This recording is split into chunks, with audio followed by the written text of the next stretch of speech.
खुशहाल, भाग्य श्रेष्ठ,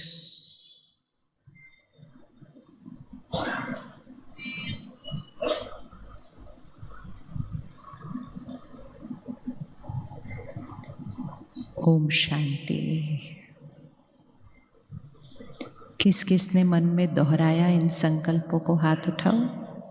हाँ, आसान है, आसान है, बहुत आसान है। क्या हम इसको रोज कर सकते हैं? कौन कौन इसको रोज कर सकता है? बहुत आसान है। और अगर हम इसको रोज दोहराएंगे तो हम कुछ और दोहराने से बंद हो जाएंगे, क्योंकि सारा दिन में अगर हम देखें तो हम इसका विपरीत दोहराते रहते हैं। हम कहते हैं मैं परेशान हूँ, आज मैं दुखी हूँ, आज मैं नाराज हूँ, आज मैं उदास हूँ, बोलते रहते हैं बार बार। और क्योंकि हम ये संकल्प दोहराते रहते हैं, यहाँ भी वो संकल्प चलते रहते हैं और वो ही ऊर्जा शरीर को भी पहुँचती है। यहाँ हाथ रखें सभी एक बार।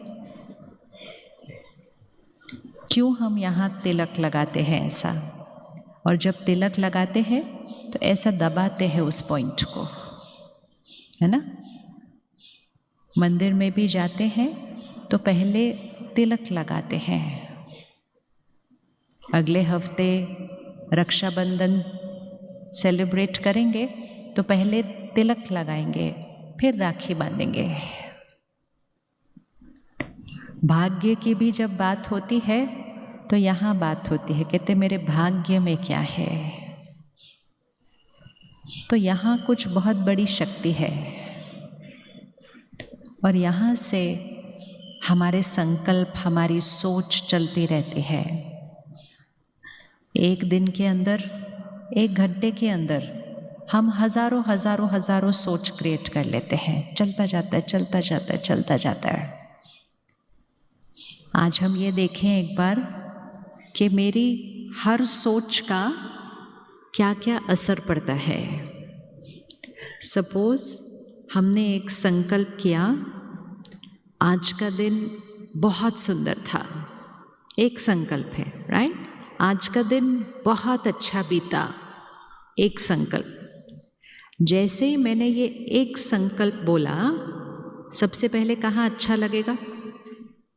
मैं सिर्फ सोचा आज का दिन बहुत अच्छा था, तो क्या होने लगेगा? मुझे यहाँ अच्छा लगने लगेगा। और जैसे ही मैंने ये कहा तो वो अच्छा लगने की जो ऊर्जा है वो मेरे शरीर पे पहुँचने लगेगी। और जैसे ही मैंने ये कहा आज का दिन बहुत अच्छा था, तो यहाँ से निकलकर ऊर्जा वातावरण में भी फैल जाएगी और ये ऊर्जा हमारे घर का माहौल बनाएगी। हर घर की एक एनर्जी, एक ऊर्जा होती है। आपको लगता है आपके घर में एक ऊर्जा है या नहीं है, या नहीं है, या नहीं है, या नहीं है, या नहीं है? यहाँ एक ऊर्जा है, एनर्जी है। यहाँ से घर जाएंगे, वहाँ भी एक वाइब्रेशन है, एनर्जी है, ऊर्जा है। वहाँ से हम मार्केट में, मंडी में जाएंगे, वहाँ भी एक ऊर्जा है। फिर हम वहाँ से मंदिर, मस्जिद, आश्रम, गुरुद्वारे में जाएंगे, वहाँ भी एक ऊर्जा है। हर जगह की एक ऊर्जा है।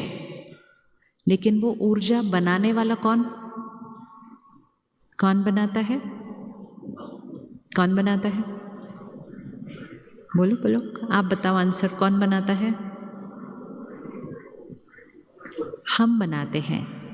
हम ही हैं जो घर पर हैं, फिर हम ही घर से उठते हैं, दुकान में जाते हैं, ऑफिस में जाते हैं, फिर हम ही वहाँ से मार्केट में जाते हैं, फिर हम ही मंदिर, मस्जिद, गुरुद्वारे जाते हैं। हम ही हर जगह जा रहे हैं। लेकिन हर जगह हमारी सोच अलग अलग है। तो जब हम मंदिर, मस्जिद, गुरुद्वारे, आश्रम में जाते हैं तो हमारी सोच में शुद्धता है। हम परमात्मा को याद कर रहे हैं, हम उसका शुक्रिया कर रहे हैं, हम अच्छे अच्छे शब्दों का उच्चारण कर रहे हैं, हम उसकी महिमा कर रहे हैं, हम उसके गुण गा रहे हैं। और जब हम अच्छे अच्छे शब्दों का उच्चारण करते हैं तो हमारी यहाँ की ऊर्जा ऊपर चली जाती है, और फिर वहाँ के स्थान की ऊर्जा में भी क्या आ जाता है? शांति आ जाती है, शक्ति आ जाती है, स्थिरता आ जाती है। लेकिन फिर हम घर आते हैं तो हमारे शब्द थोड़े बदल जाते हैं। बदल जाते हैं कि नहीं बदल जाते? बदल जाते हैं। घर आकर हमारे शब्द क्या होते हैं? ऐसा क्यों किया, वैसे क्यों किया, ये क्यों बोला, वो क्यों बोला, इसने मेरा कहना नहीं माना, उसने मेरा नहीं माना। शब्द ही बदल जाते हैं, घर की ऊर्जा बदल जाती है।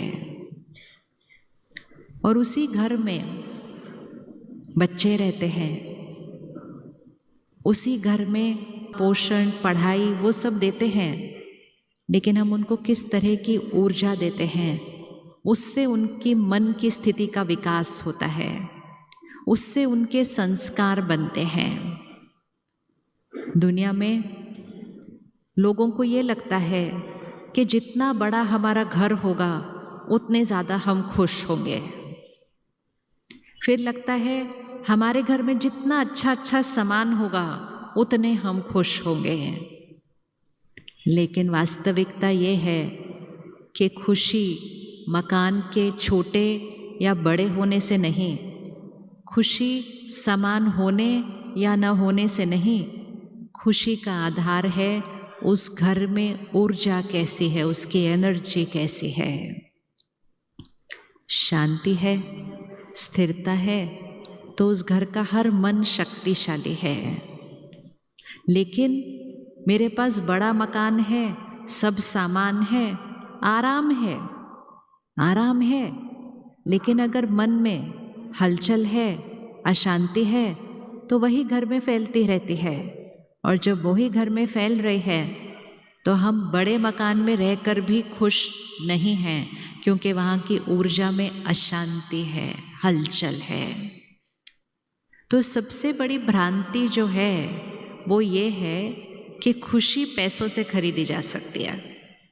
आपको लगता है खुशी पैसों से खरीदी जा सकती है? किस किस को लगता है खुशी पैसों से नहीं खरीदी जा सकती है? आपको सच्ची में सबको लगता है खुशी पैसों से खरीदी नहीं जा सकती है?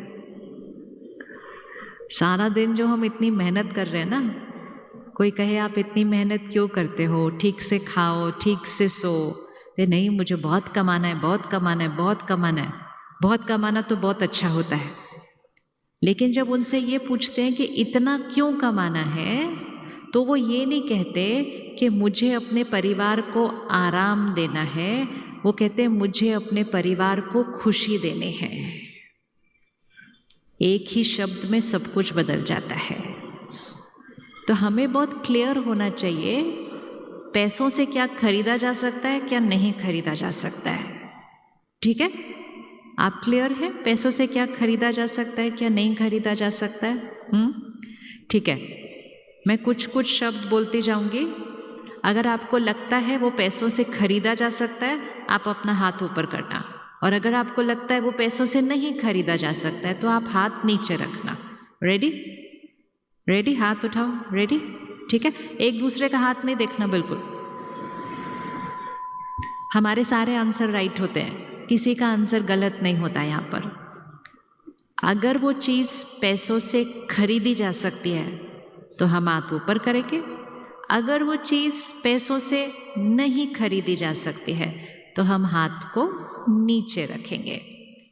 हमारा घर पैसों से खरीदा जा सकता है?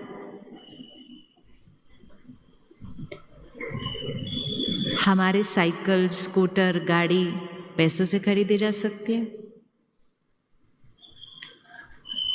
हमारा परिवार इकट्ठे मिलकर उस घर में अच्छे रिश्ते निभाकर रहेगा, पैसों से खरीदा जा सकता है? हम उस स्कूटर, गाड़ी पर खुशी खुशी घूमने जाएंगे, पैसों से खरीदा जा सकता है? हमारा फोन पैसों से खरीदा जा सकता है? उस फोन से हम प्यार और सम्मान से एक दूसरे से बात करेंगे, पैसों से खरीदा जा सकता है? नहीं। हमारा खाना पैसों से खरीदा जा सकता है? हमारे शरीर का स्वास्थ्य पैसों से खरीदा जा सकता है? बीमारी का इलाज पैसों से खरीदा जा सकता है? स्वास्थ्य पैसों से खरीदा जा सकता है? नहीं। शरीर को आराम पैसों से खरीदा जा सकता है? हाँ, जैसे मैं सोफे पे बैठी हूं तो मैं बहुत आराम से बैठी हूं, ये पैसों से आया है सोफा। लेकिन इस सोफे पे बैठकर मैं मन खुश हूं, वो इससे नहीं खरीदा जा सकता है। तो हमारे को दो चीजें चाहिए, दोनों बहुत जरूरी है। एक जो पैसों से खरीदी जा सकती है और दूसरी जो पैसों से खरीदी नहीं जा सकती है। तो जो चीज पैसों से खरीदी जा सकती है वो तो हमको आ गया, हमें आ गया। काम करना, मेहनत करना, पैसे कमाना, चीजें खरीदना आ गया। अब जो चीज पैसों से नहीं खरीदी जा सकती वो कैसे आएगी? उसको कमाने का तरीका क्या है? क्योंकि हम अपनी पूरी जीवन और फिर आगे अपने बच्चों की जीवन में सिर्फ इस बारे में बात कर रहे हैं कि पढ़ाई पढ़ो, कुछ बन जाओ, बनकर अच्छा काम करो, काम करोगे तो खुश रहोगे। तो छोटी सी गलती कर दी, हमें कहना था पढ़ाई करो, काम करो, काम करके नाम मान शान पैसा बहुत कमाओ और ये सब कुछ करके अपने जीवन को आराम वाला बनाओ। लेकिन खुश रहने के लिए शरीर का आराम नहीं, मन का आराम चाहिए। खुशी यहां है। सबसे पहली इक्वेशन, आप में से किस किस के बच्चे हैं? हाथ उठाओ। अच्छा, अभी आप चेक करना ये। हाँ, एक स्कूल है इधर पड़ोस में, उसमें 2 बच्चे हैं। एक बच्चा अपनी क्लास में हमेशा प्रथम आता है, फर्स्ट। वो फर्स्ट के अलावा कभी कुछ आया ही नहीं है। और वो सिर्फ पढ़ाई में फर्स्ट नहीं आता, वो जिस चीज को हाथ लगा दे वो उसमें फर्स्ट आ जाता है। वो खेल कूद में फर्स्ट आ जाता है, वो हर चीज में जो स्कूल में होती है उसमें वो फर्स्ट आता रहता है। लेकिन वो बच्चे के अंदर अहंकार बहुत है, अहम है। वो जब बोलता है तो ऐसे कड़वे शब्द बोलता है कि जो सुनेगा उसका दिल दुख जाएगा। उसको जो आता है वो किसी को सिखाता नहीं है, वो अपनी चीज अपने तक रखता है। किसी को अगर मदद की जरूरत होती है वो वहां नहीं होता है, लेकिन वो फर्स्ट हमेशा आता है। और क्योंकि वो हर चीज में फर्स्ट आता है, सारे लोग उसको कहते हैं कि इसको तो बहुत बहुत सफलता है, ये तो बहुत अच्छा बच्चा है, ये तो बहुत समझदार बच्चा है, तो बहुत इंटेलिजेंट बच्चा है। उसके लिए तालियां बजती हैं, उसको अवार्ड मिलते हैं, टीचर भी कहती है आपका बच्चा बहुत अच्छा है, माता पिता भी खुश होते, हमारा बच्चा तो हमेशा फर्स्ट आता है। तो उस बच्चे को कहा जाता है सफलता, सक्सेस। दूसरा बच्चा है जो पास ही मुश्किल से होता है और कभी कभी तो पास नहीं होता है, लेकिन उसके अंदर नम्रता है। वो अपने संबंधों में बहुत प्यार से झुककर रिश्ते अच्छे बना लेता है। वो हमेशा दूसरों की मदद करता है, वो हमेशा सेवा भाव से दूसरों को सहयोग देता है और हमेशा चारों तरफ उसके व्यवहार से खुशी फैलती रहती है। लेकिन उसके नंबर बिल्कुल अच्छे नहीं आते। उसको दुनिया क्या कहती है? क्या कहती है? क्या उसके लिए कभी ताली बजती है? क्या उसके लिए कभी ताली बजती है? नहीं बजती। आज बजा लो उन बच्चों के लिए ताली।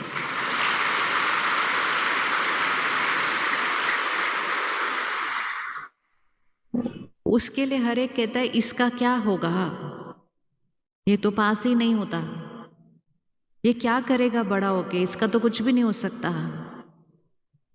माँ बाप उसके जब स्कूल जाते हैं तो टीचर भी शिकायत करती रहती है उस बच्चे की, भाई आपके बच्चे का होगा क्या, ये तो पढ़ता ही नहीं है। पढ़ना तो बहुत ज़रूरी है, लेकिन आज हमने क्या कर दिया, पढ़ाई, नंबर, फिर उसके बाद मेरी नौकरी, उसके बाद मेरा बिजनेस, उसके बाद मैंने जो कमाया उसको ही सफलता बोला। वो बहुत ज़रूरी है, लेकिन हमने उसको सफलता बोला। और जिसके पास अच्छे संस्कार थे लेकिन नंबर नहीं थे, हमने कहा इसका कुछ नहीं हो सकता, इसका मतलब हमने कहा अच्छे संस्कार की कोई वैल्यू नहीं है। और ये करके हमने संस्कारों के, अपने मूल्यों के महत्व को क्या करते गए, हम कम करते गए। तो फिर किसी ने उस पर ध्यान रखना छोड़ दिया। हमने कहा सारा इंपॉर्टेंस तो क्या है, कितना कमाते हो, क्या करते हो, क्या कमाते हो। तो दोनों में से क्या लगता है, किसका जीवन ज्यादा खुशहाल होगा दोनों में से? ये वो है जो हमेशा फर्स्ट आता था लेकिन अहंकारी था। ये वो है जो बहुत मुश्किल से पास होता था लेकिन नम्रचित, सेवा भाव, खुशी फैलाने वाला और सबको सहयोग देने वाला। किसका जीवन ज्यादा खुशियों से भरा होगा, क्या लगता है? फर्स्ट आने वाले का या दूसरे वाले का? तो हमें तो सब कुछ ही पता है, कोई ऐसी बात ही नहीं है जो हमें नहीं पता। अब इसका मतलब ये थोड़ी है कि हमें पढ़ना नहीं है, मेहनत नहीं करनी, फर्स्ट नहीं आना, ये तो बहुत इम्पोर्टेंट है। लेकिन इम्पोर्टेंट है कि इससे क्या आएगा और इससे क्या आएगा।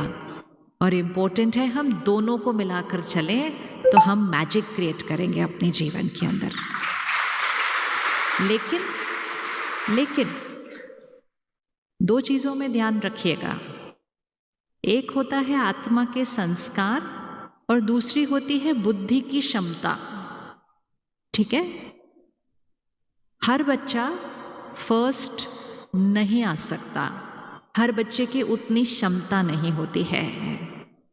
कोई बच्चे कम मेहनत करते हैं लेकिन नंबर ज़्यादा आ जाते हैं, और कोई बच्चे उतनी मेहनत नहीं करते हैं लेकिन नंबर सहज आ जाते हैं, और कोई बच्चे बहुत मेहनत करते हैं फिर भी उतने नंबर नहीं आते हैं, क्योंकि हर एक की बुद्धि की क्षमता अलग अलग होती है।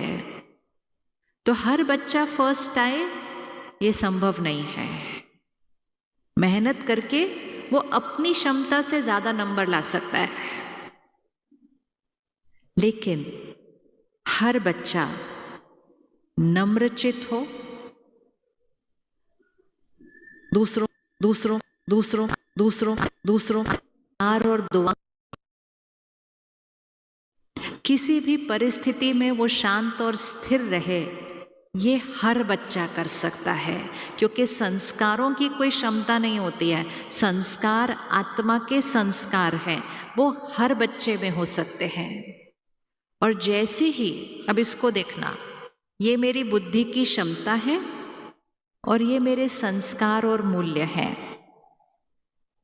अगर मेरी क्षमता है कि मेरे 80 नंबर आते हैं, परेशान होकर चिंता करके मेरे 80 नंबर आते हैं, अगर मैं उसी मन को शांत कर लूँ, स्थिर कर लूँ, सबके साथ अच्छा व्यवहार करूँ, किसी की निंदा नहीं करूँ, अपने मन को हमेशा स्वच्छ रखूँ, तो मेरे 80 से क्या हो जाएंगे, थोड़े से बढ़ेंगे या घटेंगे? किसको लगता है मन शांत होगा तो थोड़े से बढ़ जाएंगे? हाँ। तो सारा दिन है ना, अपने बच्चों को सिर्फ नंबर के लिए डांटा ना करो, मेहनत करने के लिए प्रेरित करो, लेकिन साथ साथ उनको संस्कारों को श्रेष्ठ बनाने के लिए प्रेरित करो। आज बहुत लोग हैं जो हमेशा फर्स्ट ही आए थे, लेकिन आज उनकी टेंशन भी फर्स्ट नंबर पे चल रही है। तो उनके पास है सब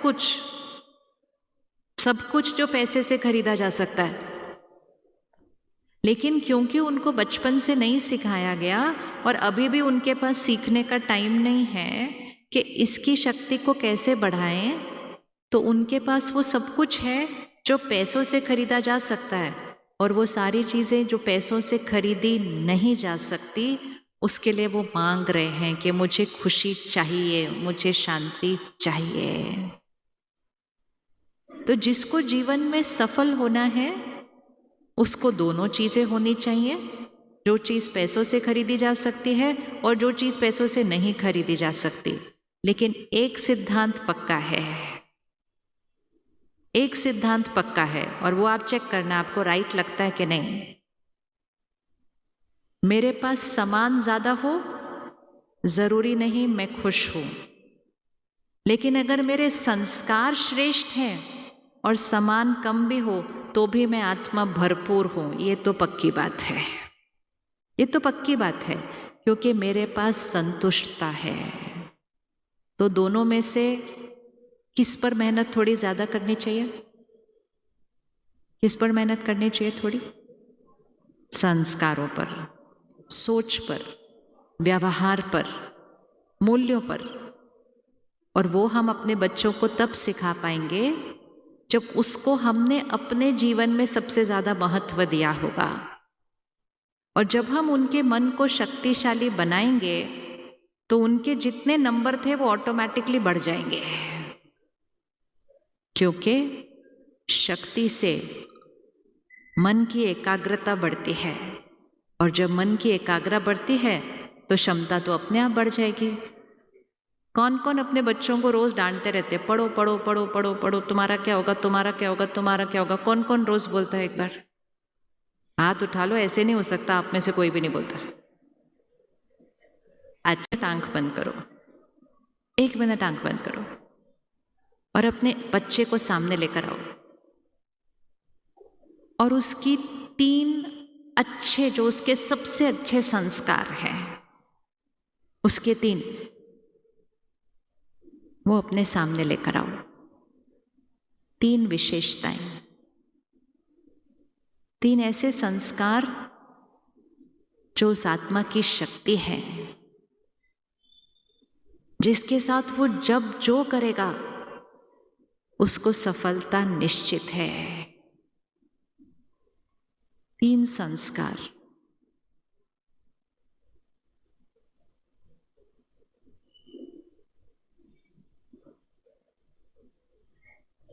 कमजोरियां नहीं देखना, संस्कार अच्छे वाले देखने, सिर्फ विशेषताएं देखनी है। अच्छा, जिसको 3 मिल गई वो हाथ उठाओ। अच्छा, यहां मिल गई, तीनों संस्कार मिल गए सबको। इस साइड जो बैठे हैं 3 मिल गए बच्चों के संस्कार, हाथ उठाओ। हाँ, आज एक होमवर्क, बच्चों का तो होमवर्क कराते रहते हो आप सारा दिन, आज एक होमवर्क खुद करना है। हर रोज एक बार सुबह, एक बार शाम को उस बच्चे को वो संस्कार सुनाकर उसको उन संस्कारों के महत्व के लिए मुबारक दो कि आप बहुत ही विशेष बच्चे हो, आप बहुत ही स्पेशल बच्चे हो, आप बहुत ही पावरफुल बच्चे हो, क्योंकि आपके अंदर ये 3 बहुत अच्छे संस्कार हैं। आप बहुत बहुत बहुत सदा सदा सदा सफल होंगे ही होंगे ही होंगे ही, क्योंकि आपके पास ये बहुत अच्छे 3 संस्कार हैं। बोल सकते हो आप ये बच्चों को रोज? बोल सकते हैं रोज? रोज ये तो उनको बोलते रहते हैं, तुम्हारा क्या होगा, तेरा कैसे होगा, पढ़ता नहीं है तो कैसे होगा, ऐसे चलेगा तो कैसे होगा, मार्क्स नहीं आएंगे तो एडमिशन कैसे होगी, एडमिशन नहीं होगी तो आगे क्या होगा। इतने सारी लाइनें बोलते हैं, हमें सिर्फ 3 लाइन बोलनी है।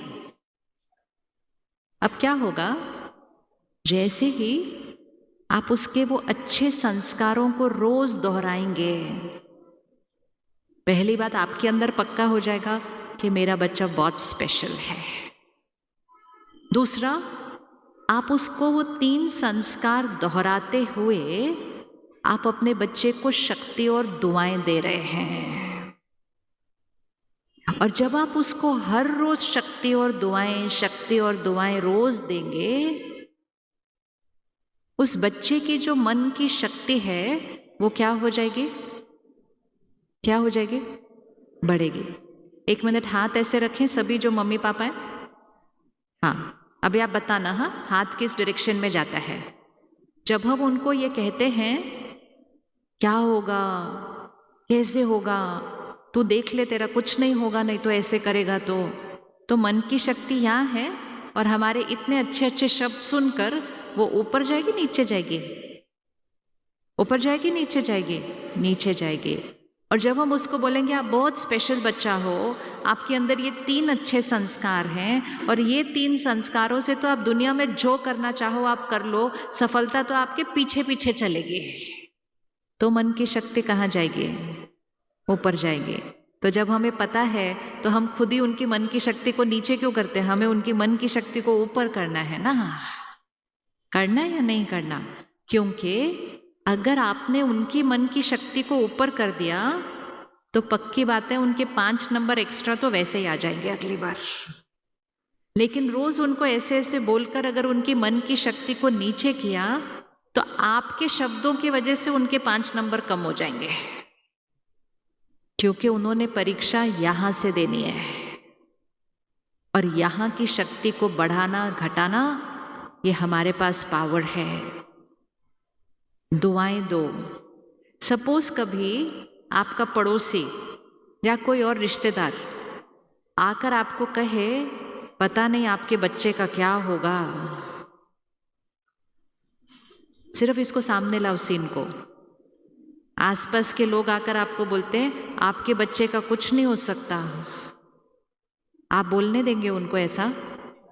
कौन कौन बोलने देगा आसपास के लोगों को ऐसा? वो बोलते जाएंगे क्या होगा, कैसे होगा, सब आगे निकल जाएंगे, ये पीछे रह जाएगा, इसका कुछ नहीं हो सकता।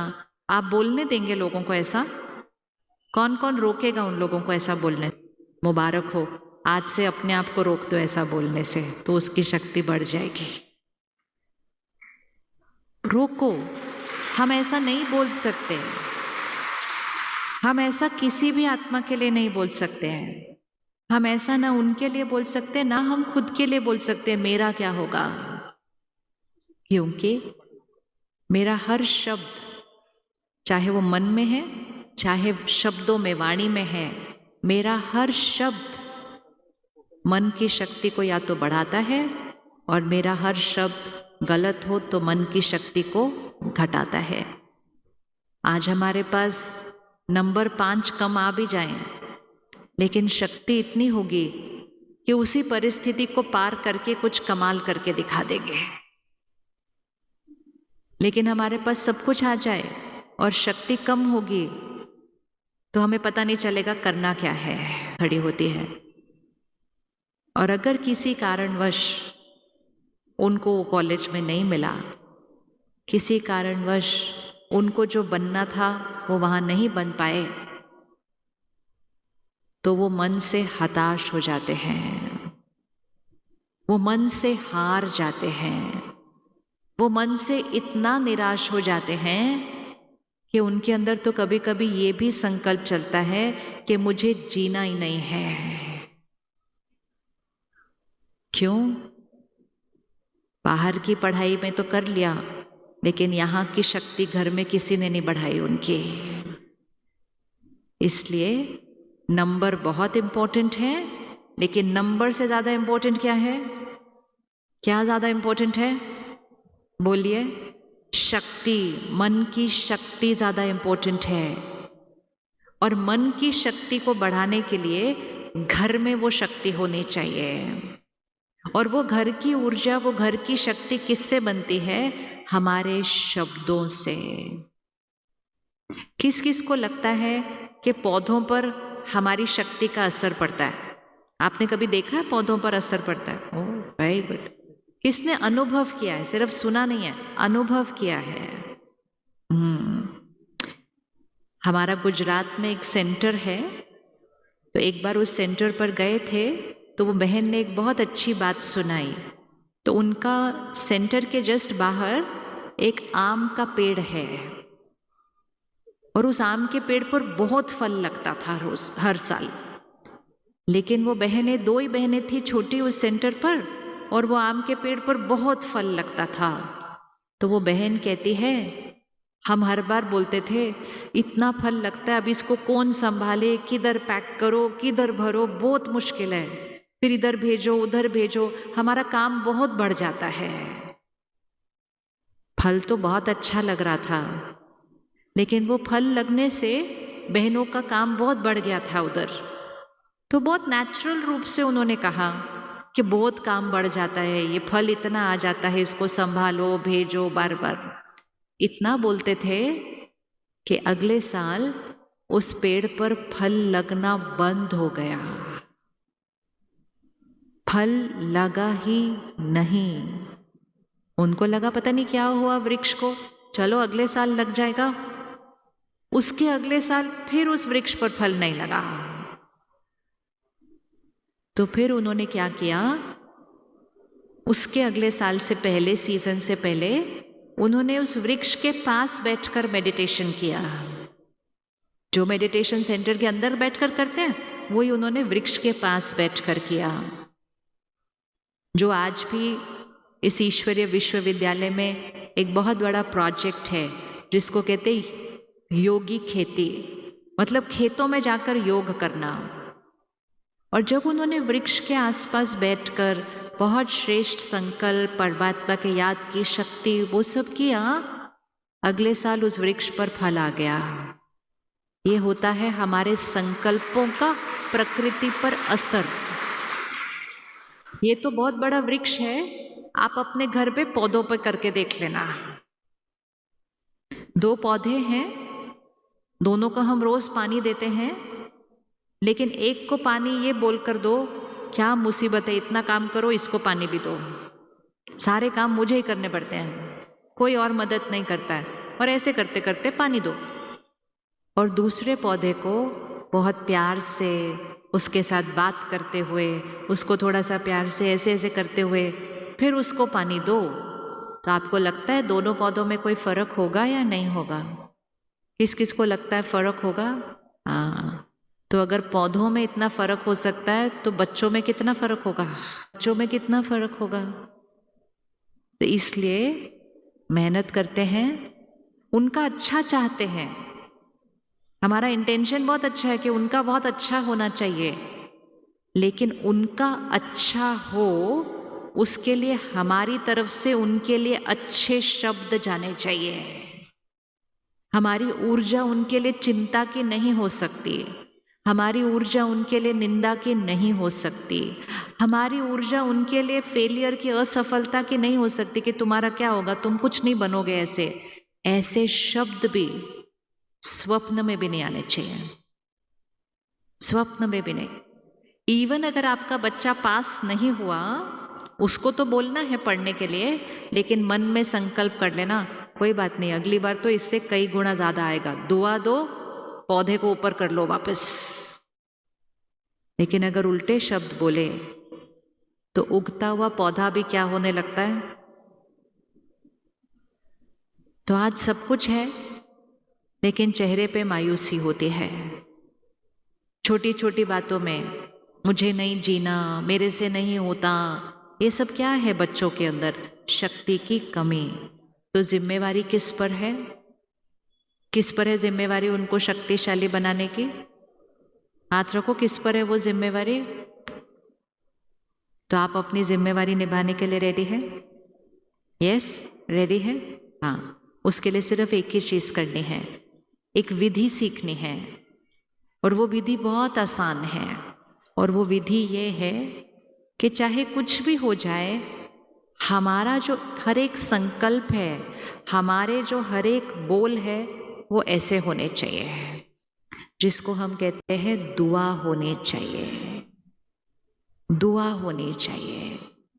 हमारा हर संकल्प एक दुआ हो, हमारा एक बोल दुआ हो, दुआएं असंभव को संभव करती हैं। करती हैं या नहीं करती दुआएं असंभव को संभव?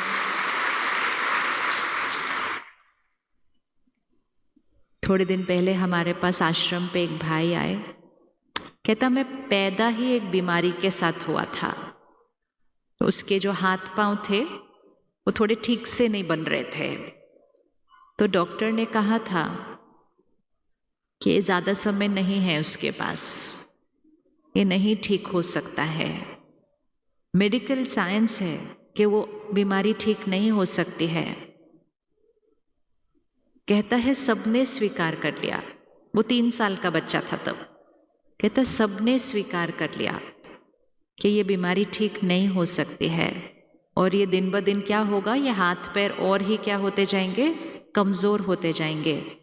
कहता लेकिन मेरी माँ ने नहीं स्वीकार किया इस बात को, और उसने एक ही संकल्प किया कि इसने तो बिल्कुल ठीक होना ही होना ही होना है।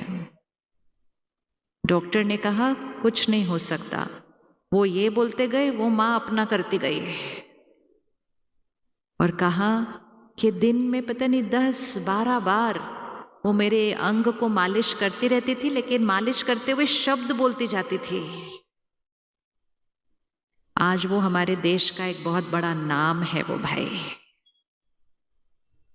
बहुत बड़ा नाम है वो हमारे देश का। वो हमारे देश को अंतर्राष्ट्रीय लेवल पर खेल कूद में रिप्रेजेंट करता है। उसके लिए जिसने डॉक्टर ने बोला था ये ठीक नहीं, ये जीवित भी नहीं रह सकता, लेकिन उसकी माँ की एक संकल्प और शक्ति उसको कहाँ से कहाँ लेकर चला गया। ये होता है संकल्प की शक्ति और दुआओं का बल, ये होता है। लेकिन हमें ये तो दिखाई देता है कि हमारे अच्छे संकल्प उनको कहाँ से कहाँ लेकर जा सकते हैं, लेकिन हमें ये नहीं दिखाई देता कि हमारे विपरीत संकल्प उनकी क्षमता को घटा सकते हैं। शारीरिक नहीं, लेकिन मन की क्षमता को घटा सकते हैं। तो कुछ भी हो रहा हो, कुछ भी हो रहा हो, सब कुछ नीचे गिर रहा हो, सिर्फ अपने संकल्प को नीचे गिरने नहीं देना। हो सकता है ऐसा? हो सकता है? क्या हम मुश्किल परिस्थितियों में अच्छे संकल्प कर सकते हैं? कर सकते हैं? हाँ। तो राजयोग, आध्यात्म, ज्ञान, यही हमको सिखाता है। लोग कहते हैं कि टाइम नहीं है हमारे पास, समय नहीं है हमारे पास रोज ध्यान करने का, योग करने का, ज्ञान सुनने का। ये जो शक्ति है योग की, ज्ञान की, वो जो सबसे बड़ी शक्ति हमें देती है वो ये कि हम मन के मालिक बनने लगते हैं। मुश्किल से मुश्किल परिस्थिति में भी हम ऐसे संकल्प करते हैं कि जैसे सब कुछ परफेक्ट है। 2 दिन पहले तक आपके शहर में कितनी बारिश हो रही थी? कितनी बारिश हो रही थी? बारिश हो रही थी या नहीं हो रही थी? हाँ। अब आप सोचो, शहर में इतनी बारिश हो रही है, पानी पानी चारों तरफ है, और 2 दिन के बाद 10,000 लोगों का प्रोग्राम है, तो कैसे संकल्प चलने चाहिए? कैसे संकल्प चलने चाहिए? कैसे होगा? उस दिन बारिश होगी तो कैसे होगा? बारिश होगी तो लोग आएंगे कैसे? आएंगे तो पानी आएगा अंदर, बाहर कीचड़ होगा, क्या करें? चलता जाएगा, चलता जाएगा, चलता जाएगा, चलता जाएगा, चलता जाएगा, चलता जाएगा कि नहीं? चलता जाएगा कि नहीं? और हम कहेंगे राइट ही तो है, अरे बारिश हो रही है तो हम यही तो सोचेंगे कि बारिश हो रही है तो कैसे करेंगे। लेकिन हमें नहीं सिखाया जाता ऐसा सोचना। हमें ये सिखाया जाता है एक ही संकल्प करना, एक तो ज्यादा सोचना नहीं है, एक ही संकल्प करना है। प्रकृति हमारी साथी है।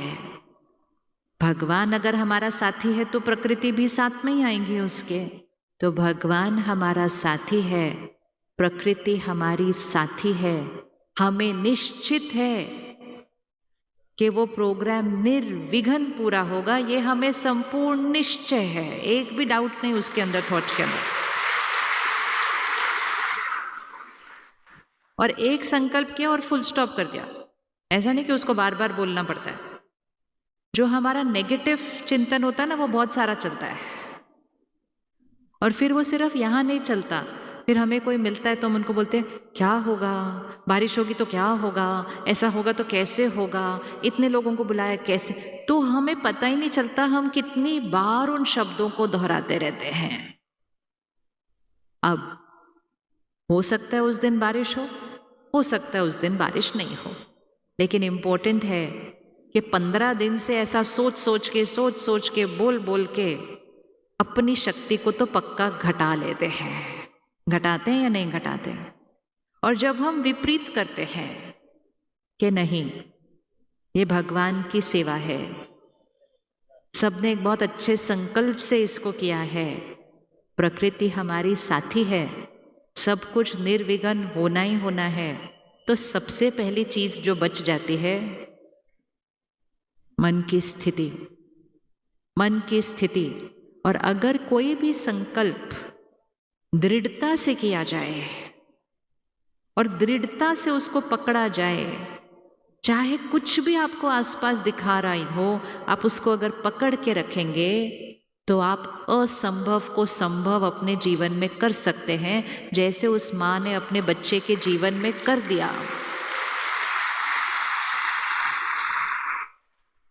चाहे विज्ञान कहे ये नहीं हो सकता, चाहे आपकी भविष्यवाणी कहे ये नहीं हो सकता, चाहे प्रकृति कहे ये नहीं हो सकता, लेकिन सबसे बड़ी शक्ति है संकल्पों की शक्ति। ये शक्तियां सारी उसके बाद आती हैं।